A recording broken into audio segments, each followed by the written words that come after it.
My whole first year of real estate, I did not sell a single house. How do you manage this compounding workload? I don't sleep. People think that we just get paid for the hours that we put in, and that's not true. I literally questioned my whole career and said, why am I doing this? Have you had situations where whether it was a buyer or a seller, getting aggressive and having those tough conversations? Oh my gosh, steam coming out of their ears, like furious, tears, angry, cussing, people calling everybody. How did you end up finding this person, the realtor that took you through your home buying process? Oh man, how everybody else finds realtor through. Welcome to another episode of the Dealmakers Chronicles. Today, we're joined by Brette Davis, a dedicated Raleigh realtor who turned her own home buying experience into a mission to simplify the process for others. Welcome to the show, Brette. Thanks for having me. I'm super excited. Thank you very much. This is the busy season for you guys, so thank you for allocating this time for us. Yeah, of course. So, as I was reading through your bio, I think one thing stood out above everything else, and it happens to be away from real estate. I saw that you're a volleyball player, and I'm obsessed about volleyball. So, how often do you play? What do you do? You play indoors on the beach? What do you like to do there? Oh my gosh. So 3 times a week, and it's indoor volleyball. Man, beach volleyball is tough. You got to have some strong legs for that. But yeah, indoor volleyball. And now I'm actually coaching a high school team again. So it's been a little while since I've coached, but I am back at it. It's one of my passions. It's something that helps me prevent burnout. So super excited to do it and, help somebody when I was that age that I wish that I would have had a coach like me. So yeah. Did you play in college or high school? I played club in college. I wasn't super interested in playing competitively in college. Like in that regard, I feel like college was hard enough. So yeah, we played club like every single night. I mean, how does your body do it? I play 2 times a week, and I need to recover. My body's destroyed. What position do you play, by the way, in volleyball? So in high school, I played middle, but probably outside is my favorite. And I think the older I've gotten, the better that I've gotten at other positions. So I actually really enjoy setting, and I like passing now too. Whereas when I was younger, I hated those things. I just love smacking it. So yeah, definitely changed. I assume that you're at least 5'10", given the middle position. So funny enough, I'm actually 5'8". And I think one of the reasons why I didn't play in college actually was because I'm originally from Minnesota. And Minnesota, they take volleyball very, very seriously. And so when I went to go try out for teams, they kept telling me I was too short. They asked me if I wanted to set. And even as a setter, you're supposed to be like a minimum 5'10". So I just wasn't super interested in the position at the time, but it's funny how like 5'8" was too short for college. Yeah, it's such a big disparity between like in real life 5'8" if for a woman is you consider tall. In volleyball, it's like libero maybe. You'll play in the back. I think like minimum height for University of Minnesota Gopher players is like 6'1", 6'2". I'm actually surprised. It's pretty tall for, I would think, female volleyball. But I guess the level just got so high that you need that height. Yeah, especially when you're playing a 6'2", because you need every single player to be able to hit. And so, yeah, I guess with that comes blocking and height and yeah. One day we need to set up a time to play. Given that I'm in Miami now, I like to play a lot of fours, but we always do it on the beach on sand. Whether Oh my gosh, it's that's in so the park. funny. We went to Miami and I wasn't expecting it, but we were out at Miami Beach. That's the first time I've been to Miami Beach. And they had courts everywhere. Like they were playing all the time. That's so cool. They have an ocean of courts. I go to a park. It's called Margaret Pace Park. And the reason I like to go there is because you go there after work. You can go there 5, 6 p.m. and they have lights till 10 p.m. Where on the beach, I think, obviously once the sundown comes down, you can't really see much. And there was the whole petition between all these volleyball people saying, "Oh, let's get these stadium lights in there." And then somebody said they can't because they're trying to protect the turtles or something. It was a little animal that was this, didn't like the light too much. So now you can't play at night, unfortunately. But anyways, we'll move on to real estate. And I can talk to you about volleyball. But when you're in Miami, you have to promise me that when you come here, we're going to play volleyball. It's not negotiable. We'll let you play outside too, whatever position you like. So moving on to real estate. Tell us how you got into real estate. I believe, you started by buying your home and you said, okay, things can be improved and you went from there. Tell us a little backstory how you ended up being a realtor. Yeah, so it goes all the way back to 2015 when I relocated to North Carolina from Minnesota, and that's about 1,300 miles, like 21-hour drive. And everyone's always like, "How did you choose to move here?" And honestly, I really didn't have a good reason. I just hated Minnesota winters, and I was like, "I need 4 seasons, but I want it to be milder." And so moving that far away and just like picking a spot on the map, I knew no one. I didn't even know where to start. I didn't know where like good doctors were, hair places. Like I literally start my whole life over, right? And that kind of translates later on to the people I help, which are people that mainly relocate and they've never stepped foot in North Carolina. But anyway, so when I first moved here, my first career was working with an attorney. And then shortly after that, I was like, don't really love this. So I started managing a facility for like property management HOA within a neighborhood. And so my boss would always talk about, we want to capture the people that come in here and they're always looking for the builder's sales office. And he's like, man, it'd be so great if we could like capture those people and like sell them a house and bring in some extra income. And I said to him one day, I was like, I'd be willing to go get my license, like if you feel like that's a really good idea.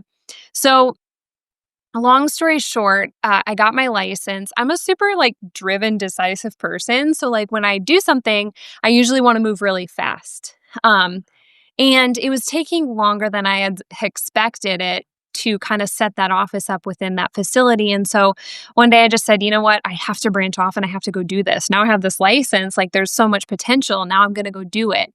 And so I branched off and I started, I think what's really funny, and we'll get to some of misconceptions later, but I think I had this idea in my head that like I was going to get paid for just like going and doing work and like not even realizing this is 100% commission. Like you don't get mileage, you don't get salary, you don't get healthcare. Like I think everyone thinks like, oh, it's this great work-life balance and you're going to get paid. Oh my gosh. So I jumped into it. And my whole first year of real estate, I did not sell a single house. And it was because I was kind of like hanging on to part-time jobs for security, but it was getting in the way of me actually building my business. And so I just decided like I'm ripping the Band-Aid off, I'm backing myself into a corner and I'm going to figure out how to do this full time. And luckily at the time I was with my husband, so we kind of had some income to fall back on. But it's super scary getting into the real estate industry and not realizing like everything is 100% commission. So anyway, like I remember buying our first house together. My husband and I, we just decided, oh, we have a dog now. We need to buy our dog a backyard. Like we got so sick of like, these apartment complexes, like 500 square feet, and we have this huge dog, and we're like, our dog needs a yard. So we justified it. Like we're going to go buy a house. So anyway, I had become familiar with kind of being an advocate and an advisor in my previous jobs. But my first year, I knew nothing about real estate. And so I was like, you know what? We have to hire somebody to help us because my real estate license didn't teach me anything I need to know about actually buying a house. So we hired a realtor, and come to find out later, she was actually in her early stages of it as well. But it was just bumpy. And I think the most distinct thing that I remember was we were in the middle of negotiations. And at the time it was right. It was before COVID, but it was still kind of a crazy market. And it's always kind of a crazy market in Raleigh because everybody wants to move here. But anyway, we were in negotiations and she forgot to change something in the contract. And we had to move this fast. And so we didn't double check everything like we should have. And so come to find out later that she had written something into the contract completely wrong. And oh my gosh, it could have been so bad. But actually it ended up working out in our favor. And so I remember thinking like, this cannot be that hard. If you do this every single day, like you should be really good at your job. And like, then it kind of made our life more stressful. And like, we weren't familiar with the real estate market here. We're not even familiar with the area, right? So we're depending on this human to help us. And so I decided like, man, I am going to figure out a better way to do this. I'm going to have checks and balances. I'm going to have strategy in place. I'm going to actually educate proactively, because I didn't know what I didn't know. But I found out later like what I should have known kind of thing. And so that's what really propelled me to like have this inspiration of like, I just need to do it better. I need to work harder. I need to figure this out so that whoever I work with can actually look at me and confidently say, like, you were a huge proponent in helping us make this happen. Wow, that's incredible. How did you end up finding this person, the realtor that took you through your home buying Oh process? man, how everybody else finds Realtor through Zillow.com. Wow. I mean, it's so important. Everybody we have a conversation with, they pretty much get a lot of their leads from Zillow. That was probably the premier agent program, right? Is that what lands you on somebody who would sell you a home? Is that how it works? Or Yeah, it must have been. So what they do with Zillow is obviously they sell market shares to realtors, and it's a little different now because they've proportionalized it differently. But what happens is you buy zip codes as a realtor and you kind of like filter through the realtors that bought that zip code. So it has nothing to do with the person being a listing agent on the house that you reach out on. It has to do with like a random cycle of, let's say, 5 to 8 agents who bought that zip code. And I should have known better. Like, I went to school and I should have known better than to just like click on a property and think that I was actually talking to somebody who knew everything about this house we were going to go see. And so that's a huge educating piece right now too that I'm always telling people is like, just be careful who you're reaching out to because you're not reaching out to who you think you are. And I think it's really important to interview agents instead of just like go with the first person that opens a door for you. Yeah, absolutely. We actually have a funny story about that. So part of our business is we develop. So we built these two townhomes, and one of the listings is up, and we get an inquiry from a basketball player, an NBA basketball player, through a broker. We're like, okay, we're automatically assuming our listing agent automatically assumed that this is the buyer's agent, but to your point, it wasn't. It was when he clicked on inquire, it took him to this broker, and it was a horrible broker, and this broker leaked very sensitive information about the player, and it was a whole big thing. It ended up like in the news. But that's funny because most people do not realize that a lot of times the names that you see on Zillow next to the listing are not actually associated with the listing at all. Yep, 100%. And to your point, we deal with that every single day. We've had many situations, even when I was on the buy side with, like, let's say, a professional athlete, where even signing an NDA, somebody leaked information they weren't supposed to. And so that's why I mean, that's tough, right? Because you really have to have lawyers super involved in that. But especially when you're working with like executives and like high net worth professionals and stuff, like you don't know who you're, like you said, who you're clicking on. yeah, absolutely. And I think it's a problem that unfortunately cannot be solved because as a human being, when you click on a particular product, inquire, whether you're buying a car, if you find a car you want to buy, you click buy or inquire, you expect the person who picks up on the site to be selling the car. And it's just psychology. And Zillow will never change that because they're making, I think, an exorbitant amount of money on selling these leads. So I don't see that changing. So you came from a small town in Minnesota. Now you're doing very good. And from my understanding, I think after your year one, first, let me just actually ask you that first. So after your year one, where you didn't close like many transactions, not one, you said, how long did it take for you to speed up the process of you doing well and you kind of ramp up to where you're doing a good amount of volume? I think it was really important in my early, man, this is hard. It was really important in my early career to join a team. And I think that there's this huge like misconception about teams even that like, oh, I don't want to give up my commission and join a team and like take a 50% split. But it became more than that. And it really should mean more than that to agents that are getting into the industry because it's not about how much money they're taking from you. It's actually how much information and knowledge they're pouring into you. And it can come down to providing leads, especially since like I did not grow up here and I did not build like a really solid customer relationship base because I had only been here for a few years. So, that team leader had provided leads to me, but I joined a team and probably within the first 3 months, I had gotten my first transaction. And I think really quickly from there, it spiraled fast because then things started picking up. My team leader started getting really busy. I was the only one on that team. I was the first one on that team. And so she would pass me anything that she could not take. And man, you learn so much through that because you're just thrown into it.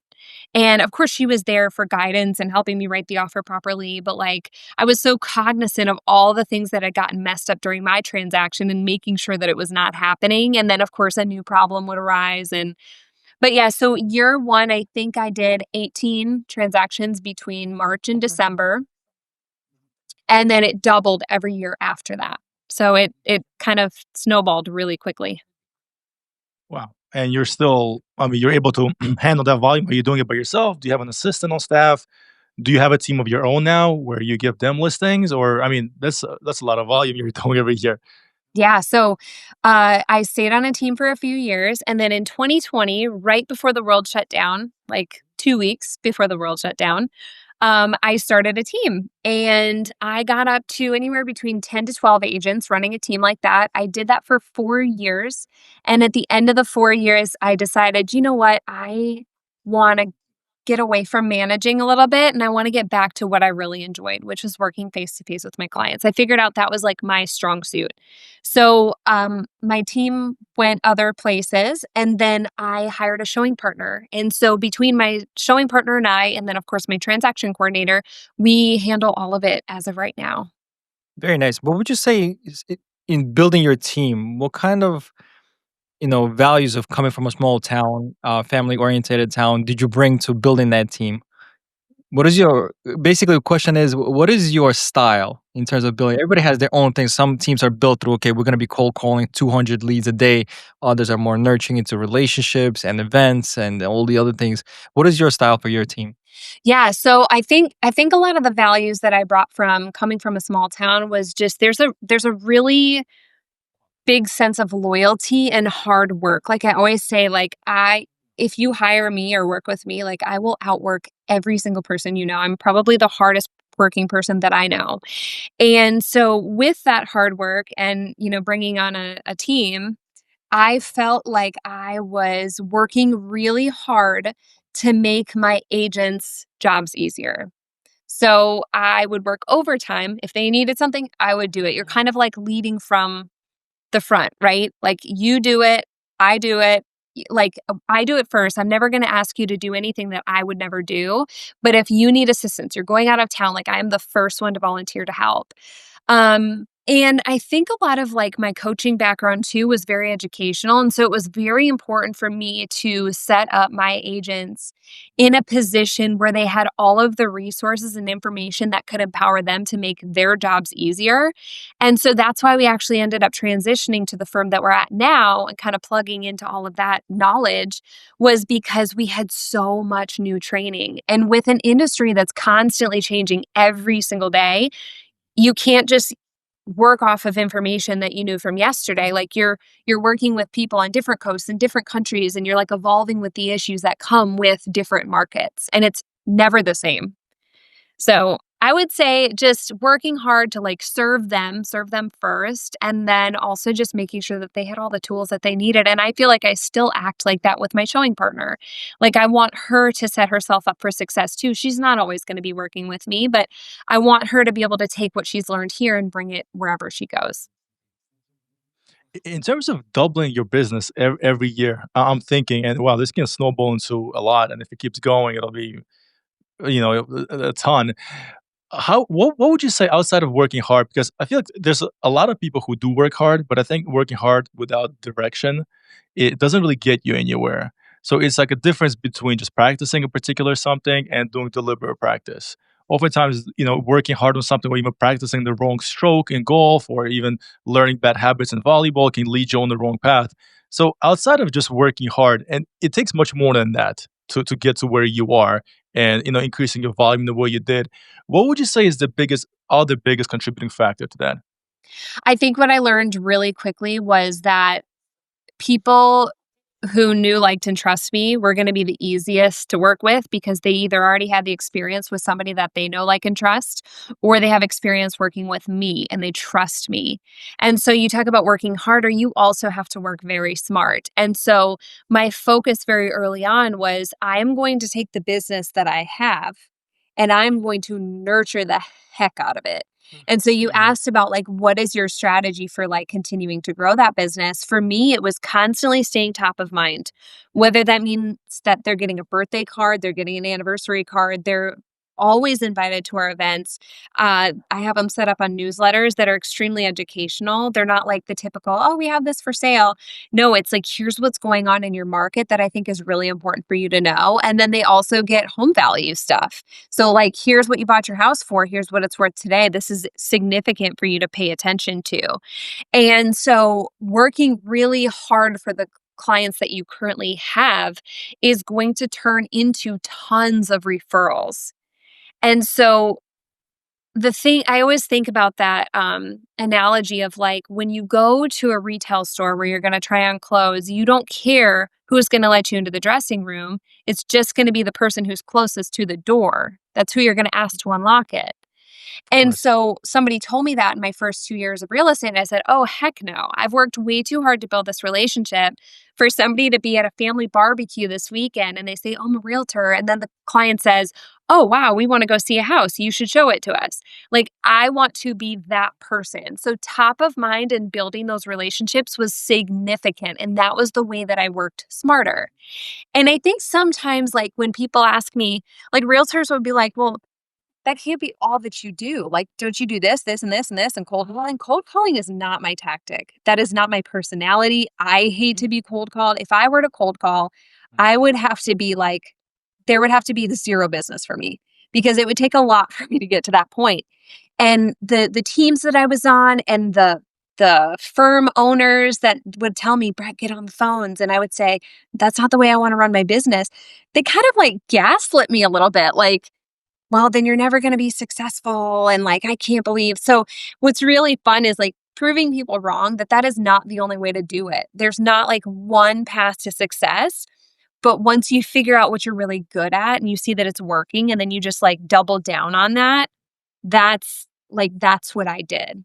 And so it's proven to be very successful. Now, I would say about half my business is referrals, and the other half comes from our YouTube channel, which we started in January. So that's been really exciting. Oh wow, I have to check out the YouTube channel. Is it more like educational videos? So are you the host of the YouTube channel, or is it like a company thing where you have a lot of brokers coming on? Do you guys do tours? What does it look like? Yep. So we started in January and we started out just like a very broad perspective of what our area was like because people there, I mean, there are other channels that do it, but they're like 4 or 5 minute videos that say top five, whatever. I like went in the weeds. There are some, especially the clientele that I work with executives, like very analytical people, and they want details. They don't care about the top 5 things to do in the summer. They want to know the top 5 things and 20 million other things, right? Like they want to get down in the weeds. And a lot of the times, these people that are analyzing are maybe 2 to 3 years out, and that's how long it takes for them to learn the area. And it might even take longer for them to reach out. But anyway, so it was a very general view. And then we started getting really granular and then jumping into the suburbs. And like we would show footage of places, like kind of like a boots on the ground view of this is what it's actually like here. Because a lot of these people, they fly in for like 1 or 2 days, and that's the only view of this whole area that they get. So you are their eyes and ears, and you have to be the one to educate them because they're super busy professionals, right? This is a huge decision, but still they're super busy. And so that's been really successful. We provide a ton of resources for people, neighborhood match surveys where they can like narrow down 10 neighborhoods that fit everything that like works for them. Like, so people just love this stuff. And when you give it out for free, like you don't expect anything in return, Right. that's when people come in and they're asking you questions because right, you're doing this for free. They already trust you. Right. It's so funny. I'll get calls from these people and they'll be like, I'm watching you on my TV right now. And you just said this. And I'm like, oh, that's right. I did film that, you know? So it's fun, but calls, emails, like it's crazy. People from Thailand, people from, who was the one last week? South Africa. Like it's just all over the world. And so YouTube is an incredible vehicle. So what would you say, like you mentioned a lot of people moving to Raleigh, right? What would you say is the biggest magnet for the movement to Raleigh? Is it industry? Is it just a magical place to live in? What would you say are the top three things that like are people looking to move both internationally and nationally to Raleigh? Yeah, so a really quick evolution of Raleigh was it was a super small southern area, and even when I moved here, it was still really small, but what they did was they created a couple of colleges that are, like, top 5 in the nation. You've got Duke, you have UNC Chapel Hill, you have NC State, all well known and recognized for different things, right? Engineering, technology, medicine, which are actually now our biggest driving factors to the economy. But the whole idea was they were going to use these university powerhouses so that when these people graduated the college, they would immediately have a place to work in our workforce. So probably what really started that was IBM made they established themselves here a long time ago. They've been here a long time. And then other tech companies kind of followed suit. Well, in 2020, it was around there, I think it was 2020, everybody started rethinking their lifestyle because they were forced to be at home, right? And so then people started looking for, like, better weather and whatever, and so then Apple announced a headquarter presence here, and then Google moved into Durham, and then Amazon shifted their warehouse here. And so when you talk about what the drawing factor is here, it is all the industry, and it's such a diverse industry. Like I said, you've got, like, some of the top medical facilities for cancer research right here in Durham. Um, and then you have biopharmaceutical and tons of tech companies. They call this Silicon Valley 2.0 because it actually kind of mirrors what San Jose looked like, in the early stages. So now it's drawing even more people. They're all following suit. And so the jobs plus the weather, I mean, we're only 2 hours from the ocean and I think like 3 hours from the mountains. It's like the craziest thing ever. We have the best of everything, I feel like, but I am a little biased. So, but those are like the biggest driving factors for people. How cold does it get in the winter? What's the lowest it goes? Does it ever snow? I think the lowest that I've seen it was maybe like 13 degrees, but it doesn't last very long. And then if it snows, it literally melts either as soon as it hits the ground or the next day. Interesting. I mean, I'm surprised it goes as low as 13. You guys are not. I mean, you guys are a little more south than New York, and even New York, you don't really get to 13 too often. You do, but not too often. Uh, you mentioned, it seems like you follow up a lot with your clients. And when you write the newsletter and then you reach out to your clients saying, hey, this is what your house was worth back when we bought it. This is what it's worth now. And I would assume the more you close, the more that work compounds, right? So you do 18 the year before, 36 now, and then 60 and so forth. And then year 4, you have over 100 assessments that you need to do. Like, how do you manage this compounding workload? I don't sleep. I um, figured that. oh, here, let me get this. Yeah, so I ended up taking on an executive assistant a couple of months ago, but it's really hard and you guys are business owners as well. It's really hard to hand over because you always feel like, "Oh, I can just hang on to this because like I can do it faster and I can do it better." And so I think delegating has become really difficult for me. But I am very motivated by like checking things off.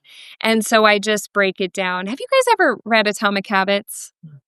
Oh, my favorite book. I love James Clear. Oh, I love that book. And so a lot of the stuff that he teaches in there is a lot of stuff that I had to start implementing because I wanted to do it all at once, but then it became overwhelming and then I became burnt out. And so some of it now I delegate to my showing partner and my executive assistant, but a lot of it I just break it down into smaller parts and do it over the week. So what does your typical work day look like? How many hours do you spend in the office? How much time do you spend showing people the properties? Do you have a typical breakdown of what your schedule should look like? Or is it whatever work comes up, that's what I'm taking care of that day? I would say because I've delegated a lot of my admin work, that actually takes Yeah. away a large chunk of what I used to do. So I would do a lot of my like catch up in the morning. So as soon as I wake up until noon, I'm doing admin. I'm managing the transaction. I'm making the phone calls that I need to make to attorneys and things like that. Because I don't make cold calls, I make it a really active practice of staying top of mind for people. And Ricky Carruth and actually a few others always talk about like stop disrupting people during their days. They don't want to talk on the phone anymore. And I'm like, thank you for saying that because I've been saying that for like 5 years now. So I send a lot of text messages. I just like genuinely stay in touch with people. How are you doing? And social media has been a huge proponent of that. My husband's like, what are you doing all day? I'm scrolling. Like, I'm like, I'm not like mindlessly scrolling. I'm just staying in touch with my clients and making sure I'm staying up with their lives and stuff. And I think that's really important. And it's not the surface level follow up. It's like, actually, how are you doing? How are you liking your home? Are you guys doing anything fun this summer? Like, they love knowing that you genuinely care about them. So, do a lot of that kind of follow up. And then I think one boundary that I had set for myself was there's only certain times during the day that I'll show homes. Unless it's like out of the ordinary, they're only flying in for this one day, I will make exceptions. Um, so a lot of it is working around my client's schedule really, and most of the time that's in the afternoons. But I will say, I'm kind of entering a new phase in my life a little bit where I'm more excited to take a step back as opposed to what I have been doing. So I've been doing this 9, almost 10 years straight now. And you guys know during COVID, it was insanity. I literally did not Mhm. sleep during that because we were pumping out stuff. And I got to a place of burnout very quickly. And then, my mom passed and my priorities kind of shifted and I looked at things very differently. And so now it's like, okay, now I'm slowly entering into this phase of like, I get to choose my clients. Like these people are going to be very much in alignment with me. And if they're not, I'm not going to turn them down. Of course, I'm always open to helping other people, but taking a step back and just like enjoying my life a little more. So Yeah. now it's figuring out that balance a little bit because I will never be able to actually retire. I actually love my job and it's hard for me to sit still. So just figuring out what that looks like for me now. Yeah, I was gonna say sorry to hear your mom passing, and in terms of the not retiring part, we spoke to a guy. He said at one of his showings, the listing broker was 79 years old. She was 79 years old, so she's like, I only take care of my old clients and clients who are like asking me or begging me to list. She's like, I didn't even want to list this, but I'm still doing this. So 79 years old, I'm like, wow, okay, that's a That's drive right there to incredible. people. I don't Yeah. I don't know if I'll be doing it at 79, but good for her or him. So now in making that decision to step back a little bit to work a little less, like did you have to achieve a certain number that you're making every single year to say, okay, you know what, this is enough for me. I have a comfortable number that I'm making. I have everything I want, or because not everybody's in a position to be able to do that. So for you, was it X amount of homes you sold every single year? And you said, okay, I'm okay selling 100. I don't necessarily need to sell 120. Even if I dial it back, I can still sell 100. What's your thought process like? Because I would think that if your income goes down by a significant amount, you would not want to step back. So I assume you've reached that point where you probably have that solid base. And how did you quantify that solid base?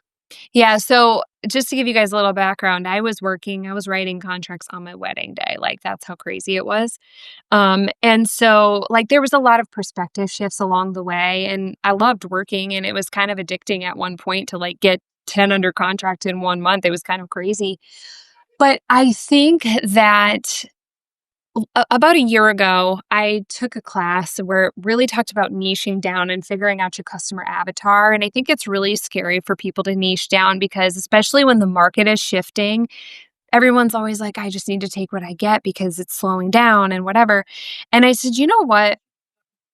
If this person is successful and they're telling me that this works, I just need to trust that it's true. I've never tried it before.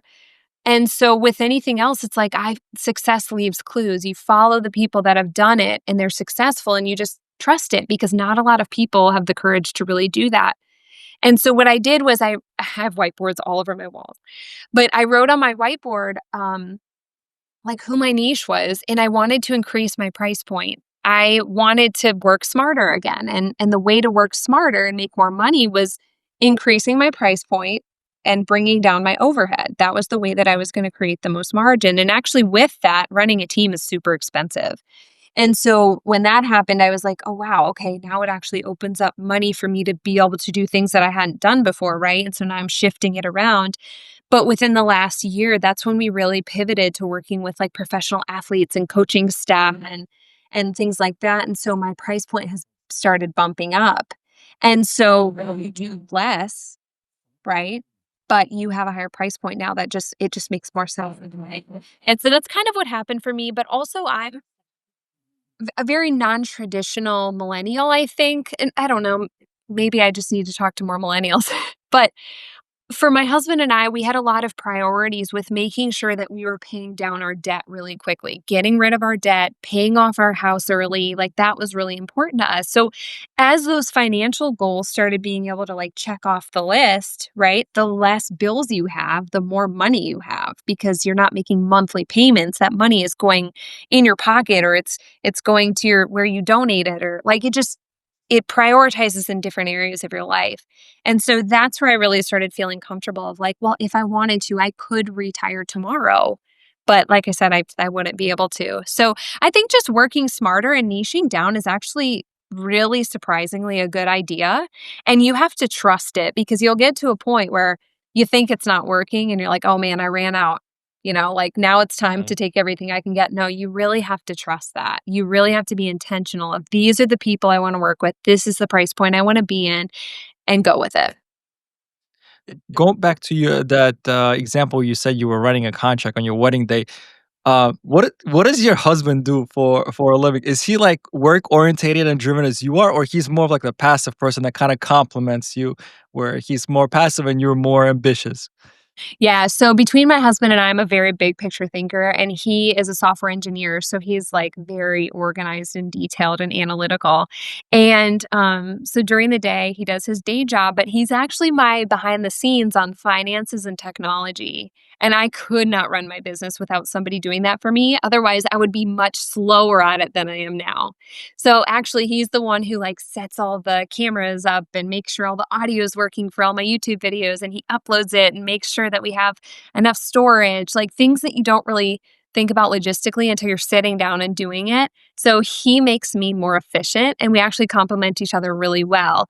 I work all the time, and I think for the first couple of years, that was really difficult for him, but I think, like, a lot of the times I'll get the question of, like, "Well, how do you manage those expectations, and how do you maintain your marriage?" And I think we just have constant conversations about, like, "Here's our why here's what our goal is. This is how close we are to it. And if I just keep my head down and I keep doing this for X amount of time, this is going to pay off." And the question always comes back of like, yeah, but when we meet that goal, are you just going to create another goal, right? Because we're high achievers. Um, but I think that's another lesson I've learned over the last year is just really learning to be content with where we are because otherwise I'm going to work my whole life away and I'm going to look up when I'm 50 and say, "Oh my gosh, what happened? Where did all this time go?" And we didn't really enjoy it. So, like the photo behind me, we're big travelers and so that's kind of how we ground ourselves and get back in the moment again and kind of like refocus. That's amazing. Yeah, and the reason why I asked that is because I'm similar to you. So where when like a phone rings or there's a vibration on the phone, right away to it. And my wife always, God bless her soul, she's very patient. So now, like, she always asks me the question, she's like, "Are you working on your phone or what are you doing?" If it's working, she's okay with it. If something else, then she has a problem. But as long as it's work, she's been patient and good. So God bless her soul. So I assume your husband is the same as my wife, where they're very patient and understanding. Okay, the text message needs to be answered, and then the person is back into the conversation. Yes, he is extremely patient. I don't know anybody else that would be able to do it. He is very patient. In becoming more content, did you take any actions to get there? Because it sounds great to be more content and to be grateful and to be grounded. But in my experience, it takes a lot of effort to get there. People like to meditate, people like to journal. Do you have anything that you do to get there to where you are happy where you are and you're not pushing at 100 miles an hour every moment? Yeah, it's really tough because I constantly want the next thing to accomplish.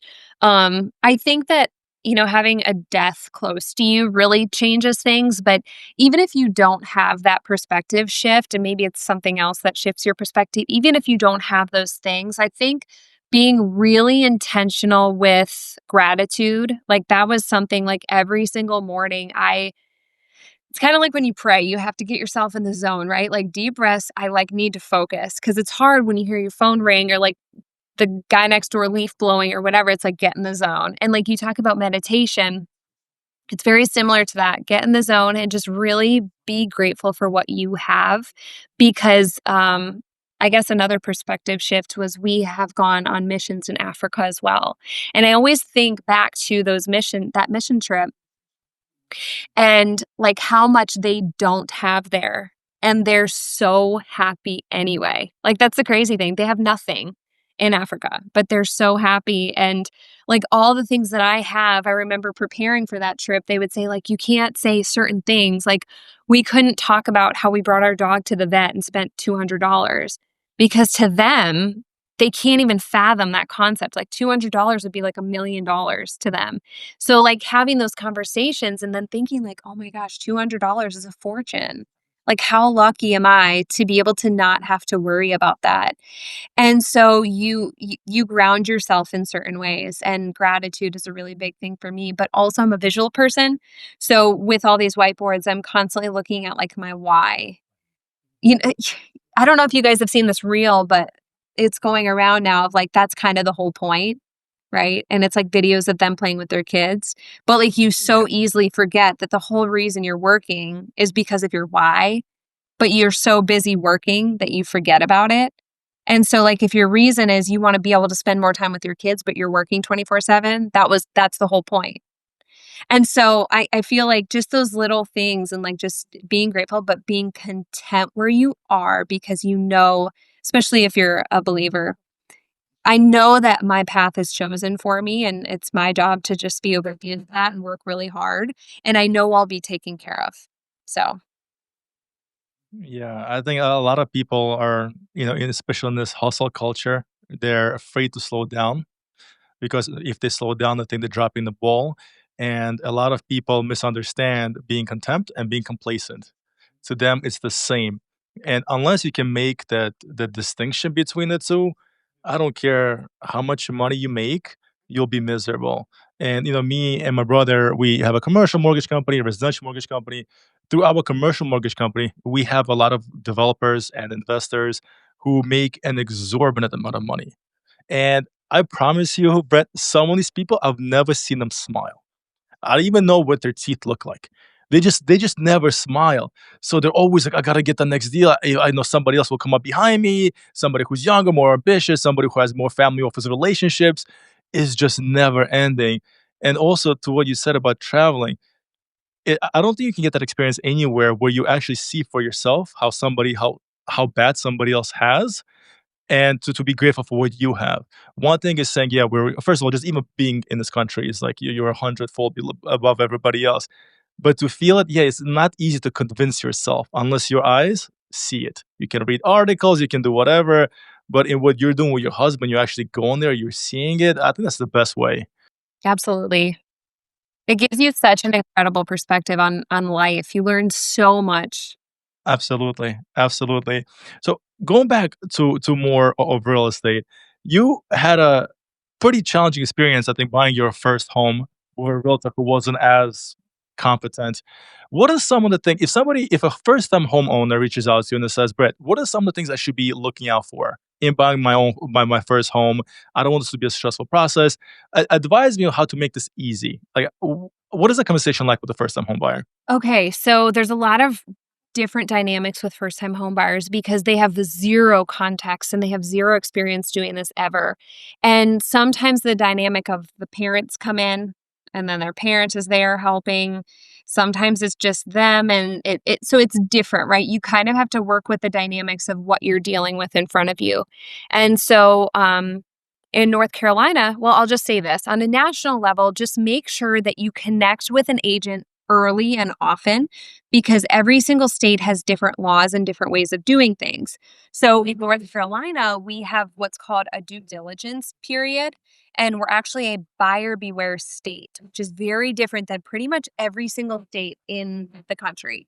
And sometimes it upsets people when they find out what that is, and sometimes they're like, oh, okay, that makes sense.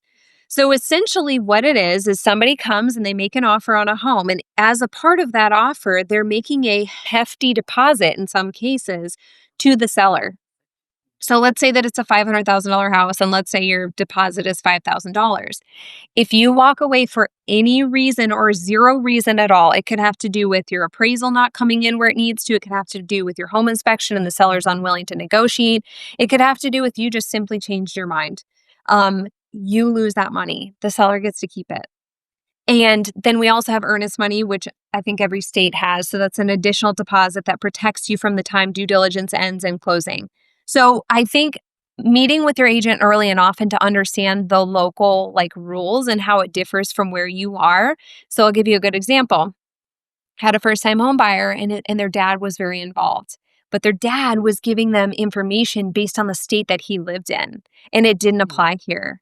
And so because he wasn't brought into the conversations of me on the phone with them, maybe they doubted what I was telling them. I don't know. But I think for agents, like bring in those family members, get on the same page with them because it's not always what it seems. If you have a really good agent, they'll pull in the other deciding parties and people that, have a say in it. And then the other thing that I advise with that is actually like every single client that I work with, we have sat down for an hour before we even go look at a house to go through a packet of information, which includes how the process works, numbers on how to budget for it, like how much money you need to have. And then number 3 would actually be sample documents. So we're walking through your buyer agency agreements, we're walking through disclosures, we're walking through your offer to purchase, which I think is crazy that people don't actually explain the offer to purchase. Because in some cases, you find a house and you have an hour to make a decision and you want to read line by line. But with us, you've done all of this beforehand. Like you are fully prepared to hit the ground running. And we have laid out a strategy for you to put you in the best position possible to not miss out on opportunities and get you exactly what you want. So buyer consultations, seller consultations are extremely important, especially for first-time home buyers, but also people who've purchased before. Like laws change all the time. And so sitting down and having those conversations ahead of time, your trust factor is going to be there throughout the whole entire process versus like something happens in the middle of it and I didn't explain this to you up front. Now you probably think I'm pulling your leg. So like we talk about this stuff. This is very important. This is the largest decision you'll ever make. And yeah, we don't want it to be scary. We want you to feel confident. Have you had situations where whether it was a buyer or seller, getting aggressive and having those tough conversations? And how do you handle those tough conversations? Wow. Yeah. I've had a few. And almost every single one of them, I literally questioned my whole career and said, why am I doing this? I'll be Oh, honest. wow. Okay, that But, bad. it's interesting because I feel like my corporate, like when I worked in corporate at the attorney's firm, I was around a lot of guys that were just like this. And I'm very much a D personality, but sometimes it's hard for me to like get out what I want to say without sounding really rude. So that's been a challenge for me to kind of learn, okay, how do I say something that isn't going to upset them, but it's the truth? So in those conversations, I think most of the time it's just really difficult personalities, usually men, because I'm a woman. I don't know what it is about it. But they'll come at me and they'll challenge me. And I'll say, whatever I say, the truth, educate them. And I think what's really important is like these are very high stakes situations and decisions. And I think it's important to kind of let things cool down before you have that conversation because your emotions can get worked up really easily in that. And so what I kind of learned was, you know what? Everyone's upset right now. We need to focus on the priorities of like let's just get through today. Like, do you have a place to live? Like, I'll give you an example.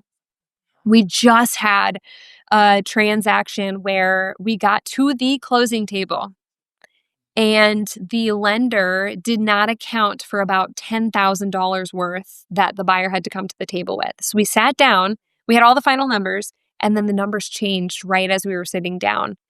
And the buyers found out that they had to come up with 10 grand. And oh my gosh, steam coming out of their ears. Like you can imagine, they've already moved all their stuff out of their house. They're ready to move in today. Their stuff is sitting in a moving truck. Furious, tears, angry, cussing, people calling everybody. And I'm sitting there. We sat there for like 5 hours, kind of like a therapy session of like, I understand. And I think that's really important is like you have to put yourself in their position because that is an extremely such stressful situation. So letting them know you understand their concern. And then number 2, getting through the day. Do you guys have a place to live? Do we need to find you a hotel? Like those situations of like making sure you're okay right now. And then beyond that, why don't we sleep on this? I know that's going to be really hard for you because you're very stressed about the situation, but let's come back, right? go blow off some steam, take a break, and let's all come back together so we can focus on the solutions. And I think that when people get really upset, it's because they oftentimes don't understand or they don't see a path forward.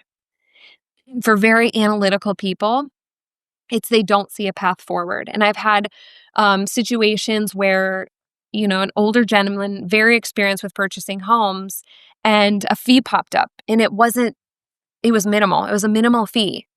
And he got very angry because he felt like that, that wasn't fair. And he didn't understand. So that's one big thing. But also, like, if you don't see a path forward, you kind of feel like you're getting screwed over. And so you have to, and I wrote this down too, but a lot of the times when issues arise during the transaction, I'll take a deep breath and I won't even go to my clients immediately with it until I've thought through what the possible solutions are, because I never like to come to somebody with an issue without having 3 things and 3 paths forward, because that's Right. extremely scary if they don't think there is one. And then people get really upset. So, I mean, I agree with you. I think a lot of it comes from people not being able to understand, right? I think even Farouk can attest to it. Sometimes, for example, in New York, there's a mansion tax, right? A lot of people don't know that. And then they start thinking, "Oh, it's the lender who added that, or it's the seller." It's like, no, it's if you wanna live in New York City, New York, unfortunately, the the New York State government requires you to pay this. There's a mortgage recording tax that's crazy high, right? So all these things, to your point, like, if you were a purchaser from a different state, all these new fees that are coming up on that settlement statement are brand new to you, and now you feel like you're getting screwed. Meanwhile, that's the cost of living and purchasing a property in New York that everybody has to pay, regardless if you are the president of the United States or you're working as a janitor somewhere, right? So I think that that part of education is very important, and like letting them know that this is what everybody pays, right? This is what everybody does. And to your point, those fees popping up at the end, it's frustrating. But as long as those fees are supposed to be there and it was just a clerical mistake that they weren't shown initially, I think there's a way forward is when fees that we never discuss, because a lot of times what we see is because we work a lot with brokers is transactional coordinator fees, right? A lot of times brokers don't mention them until the settlement statement, and we're responsible to explain what the TC fee is. It's like, yeah, by the way, has nothing to do with the lender. So that clear communication plays a big part in mitigating those frustrations. well, and I think too, like, actually the fee I was referring to is a transaction fee. And you can tell them 2 or 3 times and they'll completely forget because everything is so overwhelming. And so, that's the first thing is like constantly repeat yourself, because there's a very good chance that they didn't hear you the first or second time, and just reiterating those things and making sure they understand. But then also keeping them focused on the prize. Like, yeah, all this craziness is going to happen. I feel like it's always going to happen. Like, there's many moving parts and many hands in the pot. But, like, why are you moving? Oh, because you want your family to be happier in a better school district. You're moving for a better quality of life.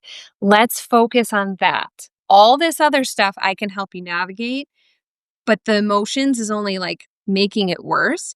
Focus here. Remember why you're doing this, and keeping your eyes focused on that. That's a huge factor in a lot of these situations. Yeah, a lot of like our jobs, and just in here and listening to you, you're very good at managing people's personalities, and I think that's what leads to a lot of your client base and referrals, is because you understand how to probably treat different personalities differently. And the fact that you step back and you say, okay, let me bring this information to somebody. I need to do it the right way. I doubt that a lot of people have different approaches. They probably have a certain kind of approach to bring information to a person, and to whoever they bring it to, it's the same. And you get obviously different reactions. But good job for managing people's personalities. Yep. We wear so many hats. You have to. But you'll be surprised how many brokers don't do that. They're either careless enough. I'm not sure, but not a lot of brokers take your kind of approach.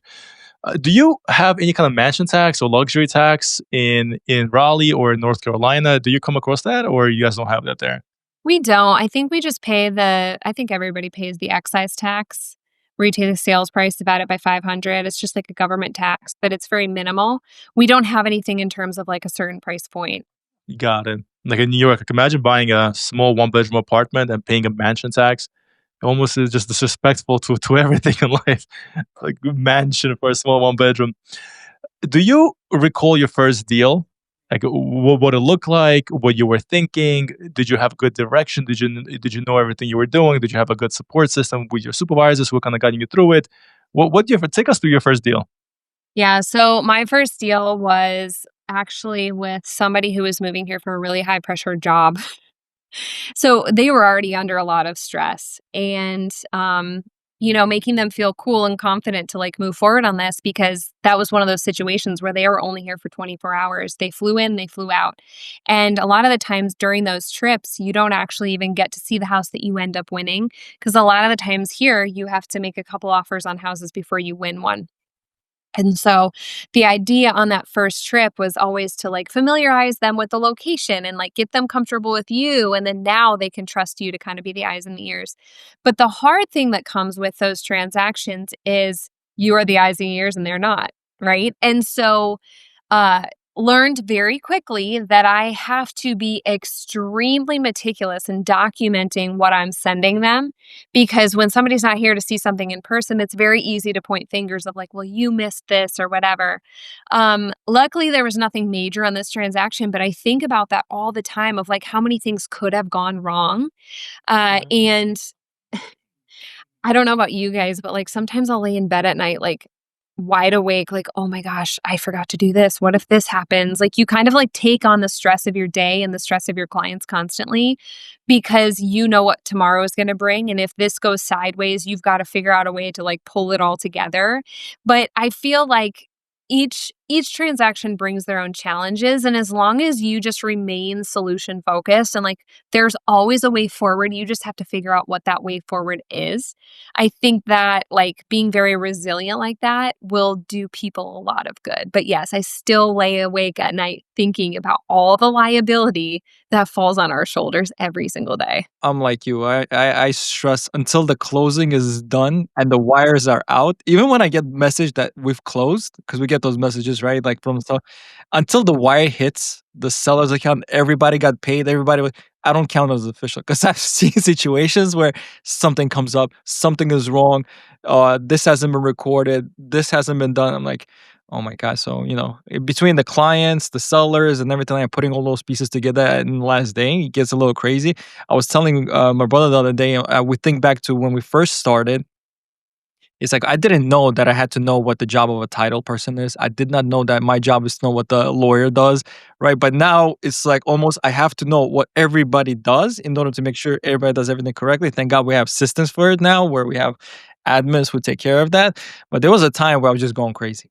Absolutely crazy. Sitting a little sleeping at night. It's like, okay, did the title person send everything? Did the lawyer send everything? Is everything signed? It's like wouldn't be able to fall asleep. Yep. And I don't know if you've had this, but we've even had post-closing conditions that popped up after everything recorded. Like the appraiser or the lender needed stuff afterwards. And I'm like, oh my gosh, it never ends. No, yeah, it gets crazy, and with appraisers and some of the crazy comments that they put into inspection reports, you're looking at it, you're like, oh my God, who is this person who even went through this inspection? Yeah. But Well, and we actually started like you talk about inspections, we started printing off inspection reports because if we didn't show somebody what an inspection report looked like and go through like some of the scary language that they might end up seeing because they're like covering their butt, right? Like it's a huge CYA. Um then by the time they saw the inspection report and they're putting all this scary language about class action lawsuits and whatever they do in there, they're not shocked because they know this is coming, but, like, if you talk to the inspector on the phone, he's gonna tell you something totally different, but, like, this is in writing, so it's managing those expectations that is significant. What would you say is one of the biggest misconceptions when it comes to working with a broker? Somebody says, you know what, why don't I just go browse online? I don't need a broker. Some people say, oh, I may need one. So, what would you say is some of the biggest misconceptions? This one's fun for me because there's so many misconceptions, and when people like, I'll sit at the airport and listen to conversations, and I'm like, "Oh my gosh, you have no idea."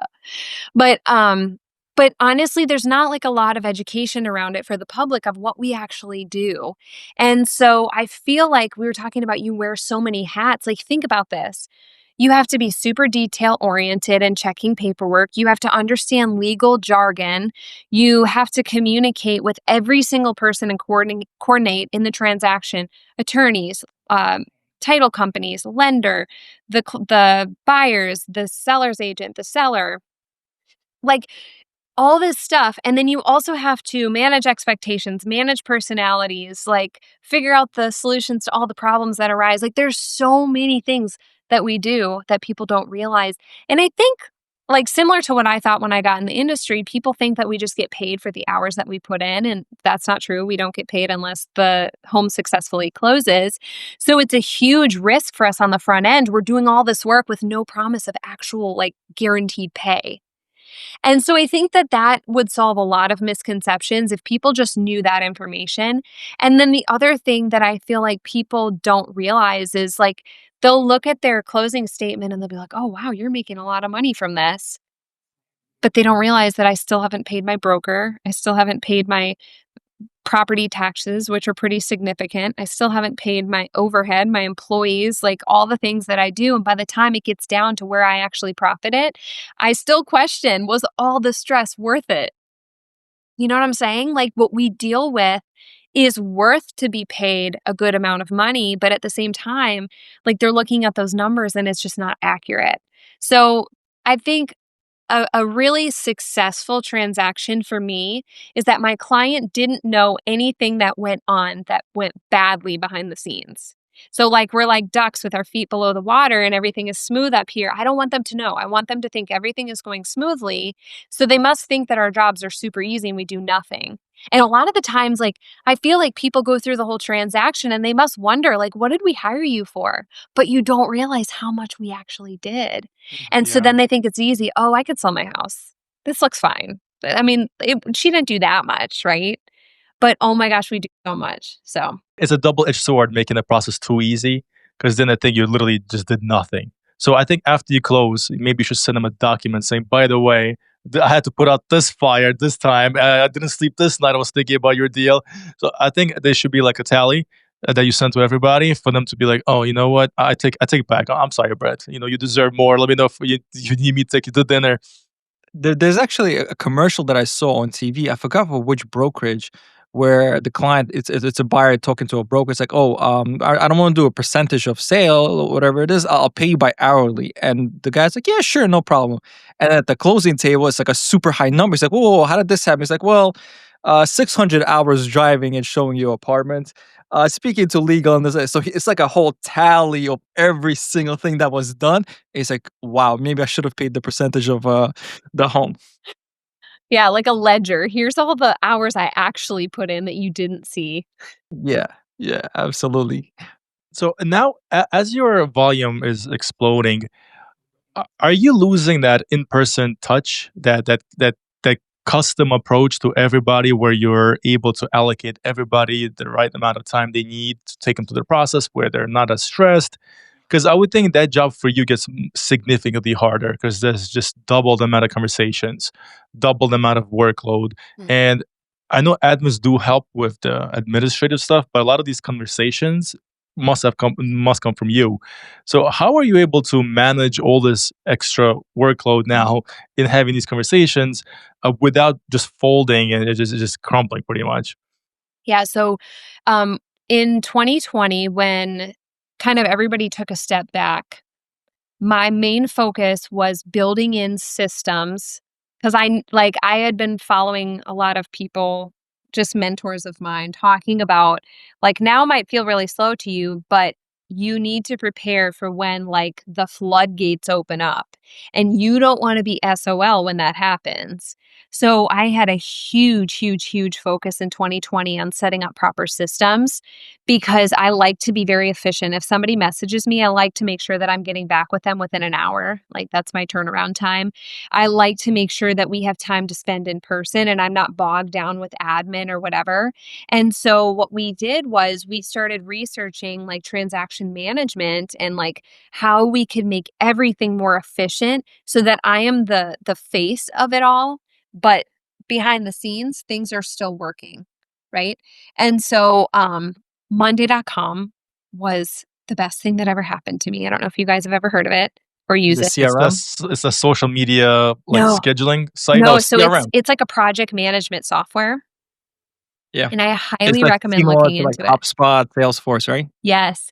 So my husband, being a software engineer, he helped me set up all the systems in the back end, and then obviously putting the right people in the right seats to be able to manage that software. Training, spent a lot of time going through these together, making those processes better. Like if we got to something and all of a sudden, oh shoot, something fell between the cracks, we were very quick to tweak that process. And every time something like that happened, we tweaked. Now we've gotten to a place where a lot of this stuff is happening at like very crucial benchmarks, and it's little things. Like we didn't just say like, oh, here's the basics of a transaction, these are all the things that have to get done. It was throwing in, make sure you order the closing gift today, make sure you send them a card to congratulate them for going under contract, order something and deliver it on their front porch, making that experience through the process was such a huge game changer for me because I wanted to keep it personal and I didn't want things to fall through the cracks, but I wanted like certain parts of the transaction to be really special for them. And we didn't want to miss out on that opportunity to kind of celebrate or add something a little bit extra. And the amount of times that somebody says, you are the best real estate team that we have worked with. Like we've worked with so many agents, and working with you guys was so simple. It's because we have that process and we have the right people implementing it, and I'm the face of it. And when I need help, like let's say and we ordered we hired a showing partner because I wanted to eliminate the amount of time that I was in the car where I could be doing other prospecting or doing other things. And that's helped a lot, being in two places at once, but I am mainly the face of it. And even like me sending emails, it is a very much like, here's the template, personalize the template, copy it, paste it, fix it, send it, whatever. Like it is so like rigid, but that's my personality, is like I'm very like process efficient. So processes are huge. If you don't make a focus on that and putting the right people to implement it, it could be really detrimental to your business, or it may make you feel like your business is just fine, but you don't realize how much better it could be. And so that's a big passion of mine, and maybe something I'll do in the future, is helping people run their businesses more efficiently and do things better, like smarter. Yeah, and a lot of that comes from like your husband as well, who says, Mhm. "Okay, we should build out these particular systems." Like, how much would you say is him, and how much would you say is you when it comes to actually figuring out? Okay, step one, let's send this email. Step two, this is a benchmark. How do you come to that system? How do you create it? Do you guys brainstorm it together? I know you have a lot of whiteboards. Is that where it starts? Yeah, so I think our personalities work together really perfectly like that because I will map it all out on my whiteboard. This is exactly what I want to happen. And then he will figure out a way to put it together. And then as things go, of course, he's going to have to teach me the software. I'm not great at technology. Like we always used to make fun of our parents, right? Like, you can't figure out a cell phone. That's like me now. I'm like, I don't want to learn anything new. But then he'll teach me the software and then I'll figure out how I need to tweak it along the way. And I'll always try it first. And if I can't figure it out, he's always there. But I think there's a huge need for that. I think there's a huge need for implementers, like people that like you can put something up and you can put your vision out there. This is exactly what I want. Now I just need you to build it. And I think there's a big lack of that. Yeah, a lot of people are doing that in the AI space. I forgot what they call. I forgot what this position is called or this companies are called. You can actually hire them now, and they'll find ways to implement AI into your workspace or into your workflow. Yeah. So there's more people doing that, but I don't know. I don't know if it's enough. I've never reached out to one, but you're right. It's like having an idea is the basis. It's the starting point, but the execution side is equally or maybe even more important because you can have so many brilliant ideas, but the execution is where most people just say, "Oh, I don't even know how to get started." Especially if you're a creative person, you have all these grandiose ideas, but you don't have somebody. So lucky for you, you don't have that problem. You have somebody who can actually build these systems, which is a huge benefit. Yeah, and I think real estate is so unique too. We have all these rules and regulations that we have to kind of like follow, like abide by, Yeah. but also the dynamic of how we're working with our clients makes it so you could probably bring in an integrator that does it with like tech companies, but I feel like it's still so unique with the real estate industry.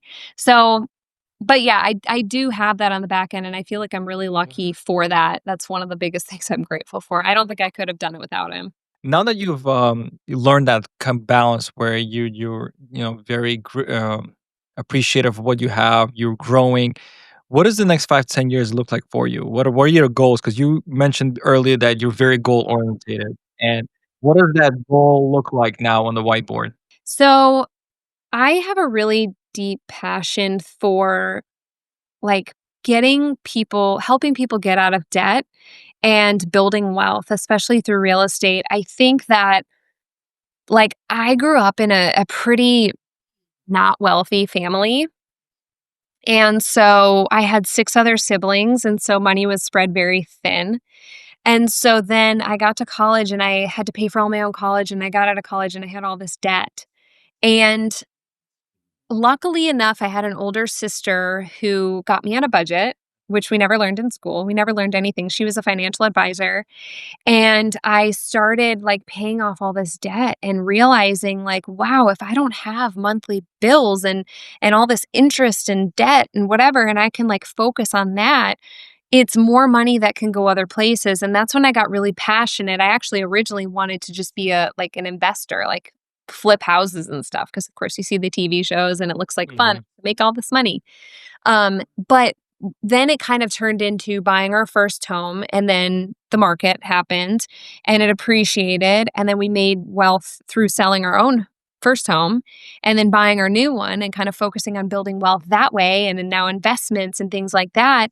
And just kind of comparing where I came from and where I am now is like a huge driving factor for working with like younger people in terms of like here's what you need to do, and if you do this, and if you could just put your blinders on and just stick to the plan, right, which is boring. Building wealth is boring. But if you can do this, you can set yourself up for a life where you can live on your own terms. You can step away from your job when you need to. I think with my mom passing away, like it was a huge eye opener for like, I have to fly back home. What am I going to do? I have to make money. And when you can figure out a way to get yourself out of that eventually, you give yourself more options and you give yourself more freedom. And ultimately, I feel like that's going to bring you to a place of fulfillment and happiness that you could not have imagined. But it's so easy to get distracted, right? Like all the flashy stuff, like the crypto, and like you can make so much money doing this and you'll happen overnight and stuff like that. So, my passion is for really helping the future generations, money management. We run into a lot with professional athletes of like people that took advantage of them because they knew they had money, being that trusted person to come in and say, I don't need to make your money. I'm just here to like make sure that you're protected and you get what you need. And that to me is really fulfilling, is being able to come in and I don't need anything from you, but I want to help you, you know? Right. So yeah, I think the best is still to come, and I don't know what it looks like, but I do know that it's helping other people build wealth through real estate. Would you say going to college helped you in where you are now? I do. I think that it built discipline and it built resiliency. I think that, there's a lot more people now that don't have to go to college and they can still make really good money.